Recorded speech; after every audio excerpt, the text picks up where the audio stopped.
Halo semuanya, kembali lagi bersama saya Ratih di Mami Beluga Investing.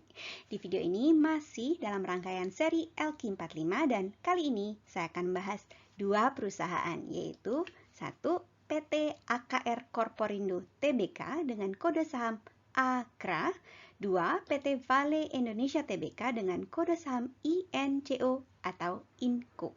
Secara singkat, pendapat saya tentang kedua perusahaan ini setelah analisa adalah satu, keduanya tidak sedang dalam periode pertumbuhan tinggi atau high growth period. Yang kedua, harga AKRA sedang masuk akal, sementara harga INCO sedang mahal. Oke, kenapa saya sampai kesimpulan seperti itu? Ikuti terus analisa saya sampai akhir. Oh ya, jangan lupa untuk subscribe, like, boleh juga dislike, supaya saya lebih bersemangat lagi buat video-video seperti ini. Kalau ada request analisa saham tertentu, silakan tulis di komentar. Saya akan berusaha sandingkan dengan saham lain yang berasal dari satu sektor. Oke, disclaimer ya, ini video amatir dengan riset amatir. Tujuannya untuk mendokumentasikan perjalanan saya untuk belajar mengenai investasi saham dari awal. Kalau ada yang punya masukan, silakan tulis di komentar. Apa yang saya kemukakan channel ini jangan dianggap sebagai nasihat keuangan. Mohon melakukan risetnya sendiri sebelum buat keputusan keuangan dan investasi. Oke, sekarang kita mulai dengan profil singkat dari kedua perusahaan. Kita mulai dari PT AKR Corporindo Tbk atau AKRA. Perusahaan saat ini bergerak dalam bidang distribusi produk BBM ke pasar industri, distribusi dan perdagangan bahan kimia seperti caustic soda, sodium sulfat, PVC resin, dan soda ash, yang digunakan oleh berbagai industri di Indonesia sesuai dengan perjanjian distribusi dengan produsen asing dan lokal. Oke, berikutnya adalah bergerak di bidang penyewaan gudang, kendaraan angkut, tangki, dan jasa logistik lainnya. Jaringan infrastruktur logistik AKRA meliputi 15 pelabuhan laut dan sungai serta tangki penyimpanan di 22 titik di kepulauan Indonesia. Di layar kita bisa lihat lokasi tangki terminal atau lokasi tangki penyimpanan AKRA di Indonesia. Sebagian besar terpusat di daerah Jawa dan Bali, lalu disusul dengan Kalimantan, Sumatera, dan Sulawesi. Dari peta, kita juga bisa lihat bahwa AKRA tidak memiliki fasilitas di Indonesia Timur. Cikal bakal perusahaan adalah usaha perdagangan kimia dasar di Surabaya di tahun 1960. Pada tahun 1977, usaha diformalkan dengan pendirian PT Aneka Kimia Raya AKRA di tahun 1977 ya, seperti saya bilang tadi. Oke, penawaran umum perdana atau IPO dilakukan di tahun 1994, bukan 1944 ya, 1994. Kemudian di tahun 2004, PT Aneka Kimia Raya Tbk berubah menjadi PT AKR Corporindo Tbk. Dan sejauh ini sudah terdapat 2 kali stock split, yaitu pada tahun 96 dan tahun 2007. Seperti yang kita ketahui, biasanya stock split terjadi kalau harga per lembar saham sudah dirasa terlalu mahal dan perusahaan berusaha membuat sahamnya lebih terjangkau dan lebih liquid. Oke. Dari laporan keuangan tahun 2020, kepemilikan saham terbesar dari AKRA adalah PT Arta Kencana Raya Tama dengan porsi sebesar 59,6%. Dewan Komisaris dan Direksi memiliki porsi 1,68% dari keseluruhan sahamnya. Sedangkan saham yang disimpan sebagai treasury stock adalah sebesar 0,66%. Treasury stock adalah saham yang dibeli kembali dari pasar saham dan kemudian disimpan oleh perusahaan. Oke, kemudian saham yang beredar di pasar adalah sebesar 38%. Oke, berikut kita lanjut ke profil singkat PT Vale Indonesia Tbk atau INCO. Kegiatan utama PT Vale Indonesia Tbk berkaitan dengan pertambangan nikel. Ya, lebih lengkapnya bidang usahanya adalah dalam hal eksplorasi dan penambangan, pengolahan, penyimpanan, pengangkutan, dan pemasaran nikel beserta produk mineral terkait lainnya. Oke, jadi fokus sekali ke nikel. PT Vale Indonesia Tbk didirikan pada tanggal 25 Juli 1968. Oke, udah lumayan tua ya. Pada tahun 1990, Perseroan melakukan penawaran umum saham perdana sejumlah 49,7 juta lembar saham biasa atau 20% dari 248,4 juta lembar saham yang ditempatkan dan disetor penuh. Saham tersebut dicatatkan di Bursa Efek Jakarta, sekarang BI ya, pada tanggal 16 Mei 1990. Kemudian tahun 2011, perusahaan berganti nama menjadi PT Vale Indonesia Tbk. Pabrik perseroan berlokasi di Sorowako, Sulawesi Selatan, dan kantor yang terdaftar berlokasi di gedung di Energy di SCBD di Jakarta ya. Oke, entitas induk langsung perseroan adalah Vale Canada Limited atau VCL, dan entitas pengendali utama adalah Vale SA, sebuah perusahaan yang didirikan berdasarkan hukum Republik Federal Brasil. Oke. Begitu strukturnya. Sekarang adalah komposisi pemegang saham PT Vale Indonesia Tbk per 31 Desember 2020. Ini diambil dari laporan keuangan tahun 2020 ya. Kita bisa lihat bahwa pemegang saham tertinggi adalah Vale Canada Limited dengan porsi sebesar 43,79%. Kita juga lihat Inalum, perusahaan plat merah, memiliki 20% saham di PT Vale. Inalum masuk ke Inco melalui skema divestasi yang diresmikan pada tanggal 19 Juni 2021. Sedangkan saham yang beredar di masyarakat adalah sebesar 20,49%. Nah, begitu tadi profil singkat masing-masing perusahaan, kedua perusahaan yang akan kita bahas di video ini. Sekarang ayo kita lihat bagaimana performa mereka.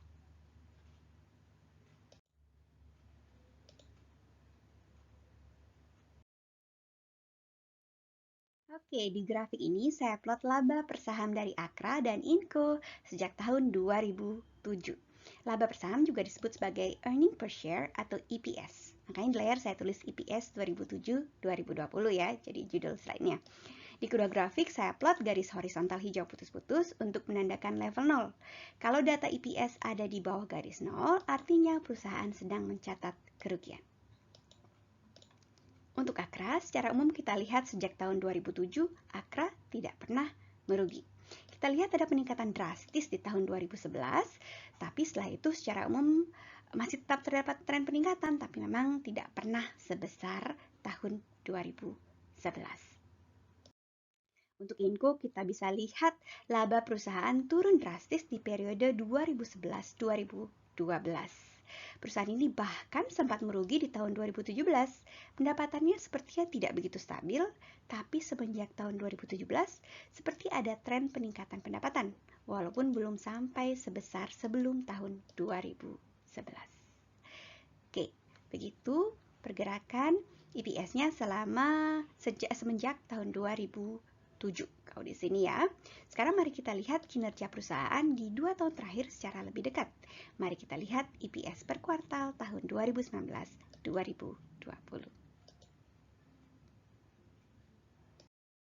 Pertama, kita lihat Akra yang di atas ya.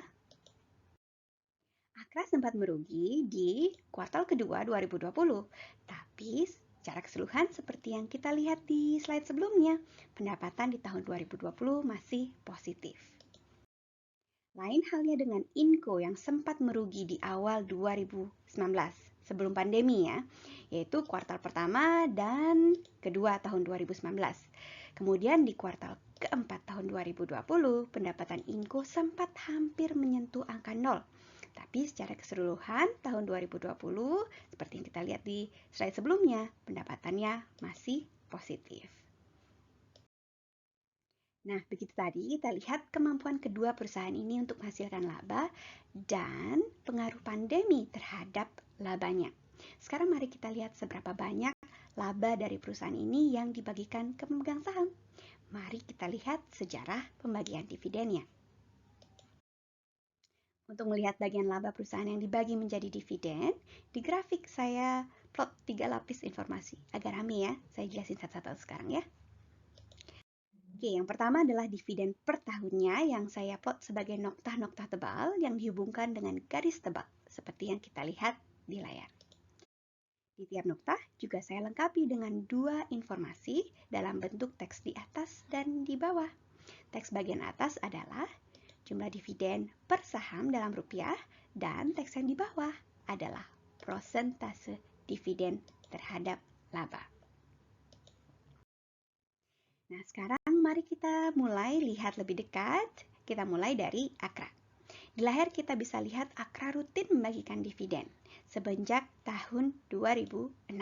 Presentasinya berubah-ubah di tiap tahunnya. Yang terendah ada di angka 1,1% di tahun 2017. Sedangkan yang tertinggi ada di tahun 2018, di mana AKRA membagikan dividen dengan jumlah lebih tinggi dari labanya.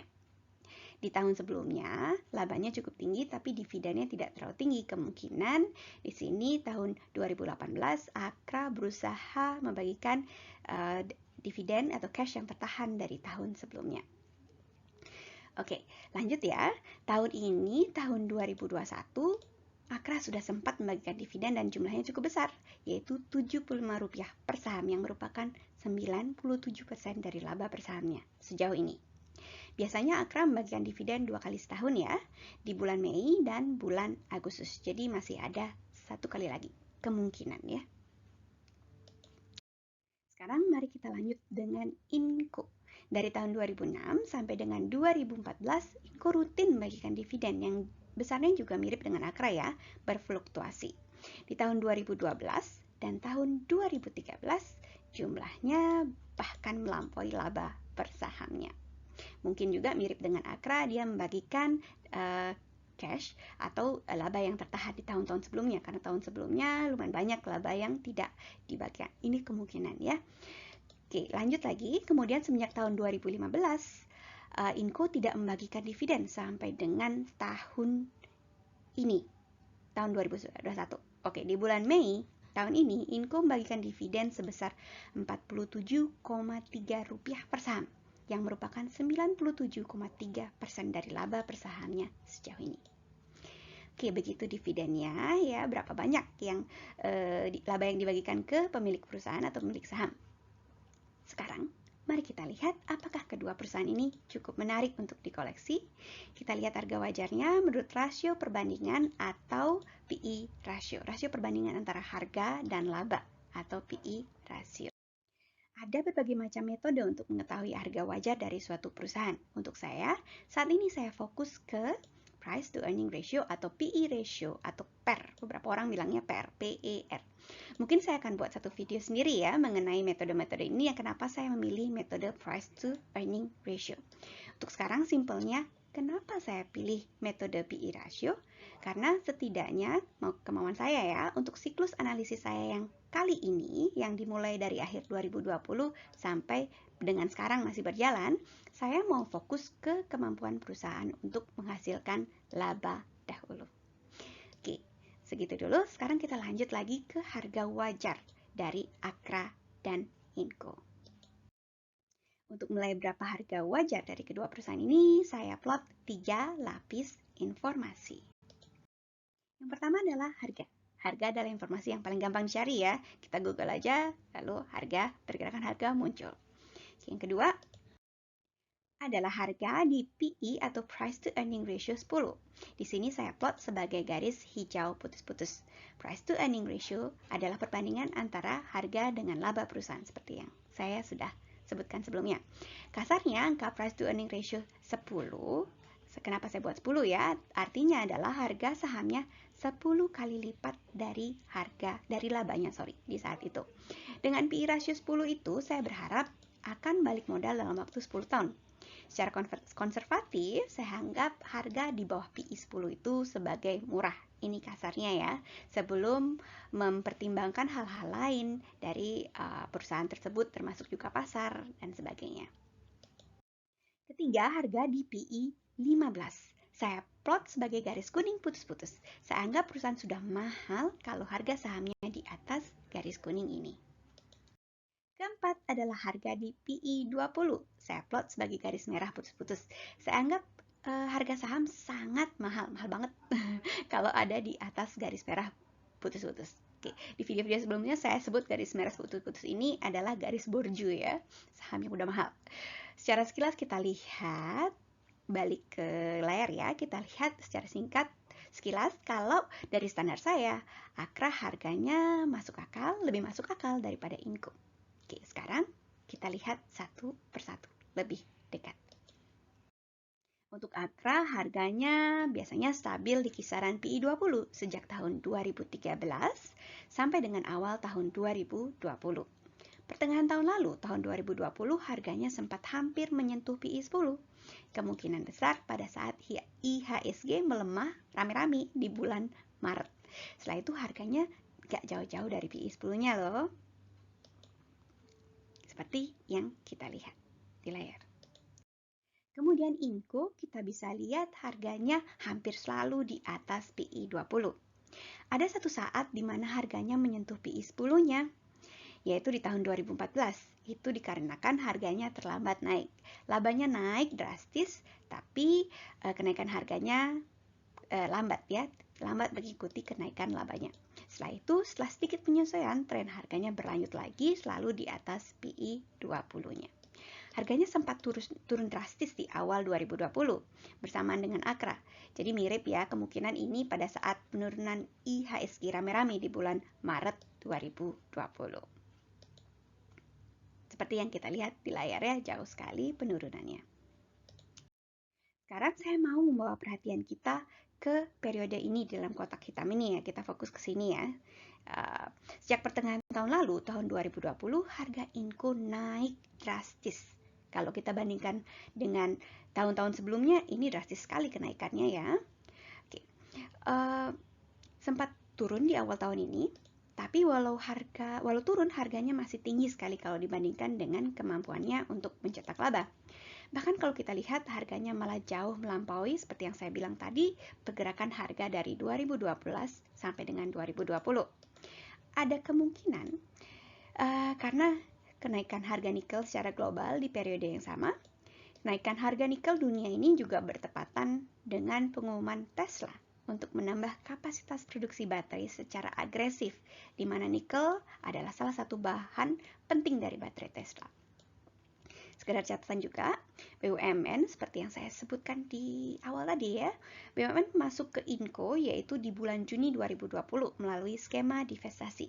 Ada beberapa pihak yang mengutip kenaikan drastis harga saham Inco sebagai hal yang menguntungkan pemerintah. Nah, sekarang mari kita lihat berapa harga wajar menurut metode PI ratio dari kedua perusahaan ini. Yang mana yang sedang diskon?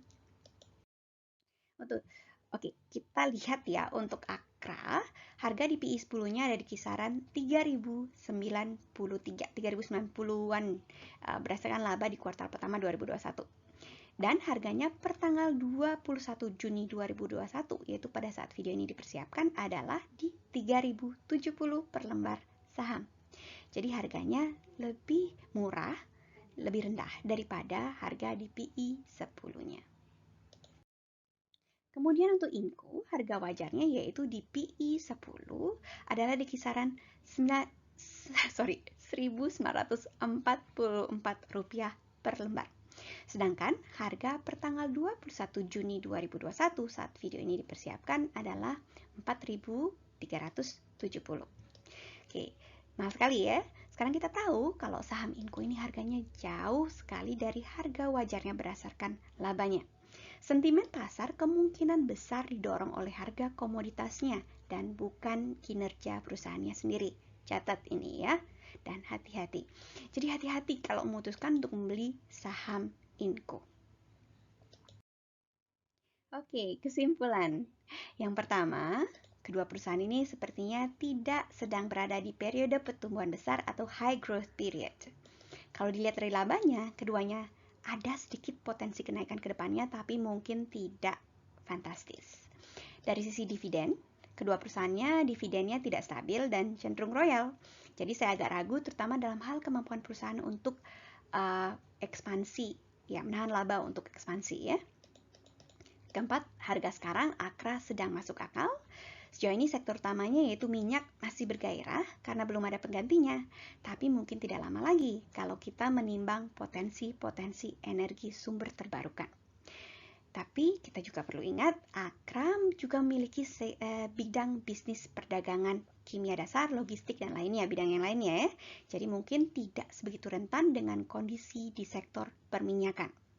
Ini perlu kita pelajari lebih lanjut, terutama dengan penghasilan Akra itu datangnya dari mana sebagian besarnya sekarang ini. Apakah dia siap untuk beralih ke sektor lain kalau minyak sudah tidak sebegitu bergairah?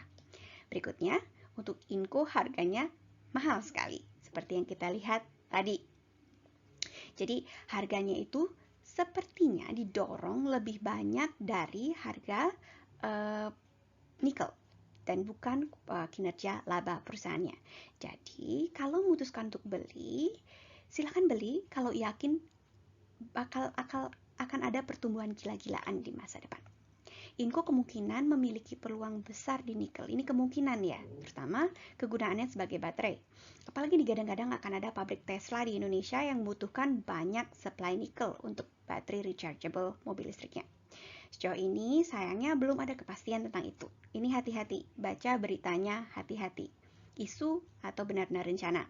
Dan kita juga harus melihat, kalau misalnya Tesla masuk Indonesia, apakah Inco akan mampu mengimbangi permintaannya? Balik lagi ke perusahaan, bukan cuma peluangnya. Plus akan ada kerumitan lainnya, misalnya di bidang regulasi. Oke, review saya kali ini, saya belajar banyak sekali dari membaca laporan keuangan dan pelajari sektor kedua perusahaan ini, termasuk juga baca-baca soal Tesla ya. Tapi saya juga berusaha membuat review tetap simple, singkat, supaya enak dinikmati. Silahkan tulis di komentar kalau ada info lain atau ide mengenai kedua perusahaan ini yang saya nggak bahas di video ini. Siapa tahu kita bisa diskusi. Oke, sekian video saya kali ini. Ikuti terus perjalanan saya untuk berinvestasi ya. Kalau ada request, analisa saham perusahaan tertentu, silahkan tulis di kolom komentar. Akan saya berusaha cari, sandingkan dengan saham di satu sektor. Sekian dulu ya. Bye-bye.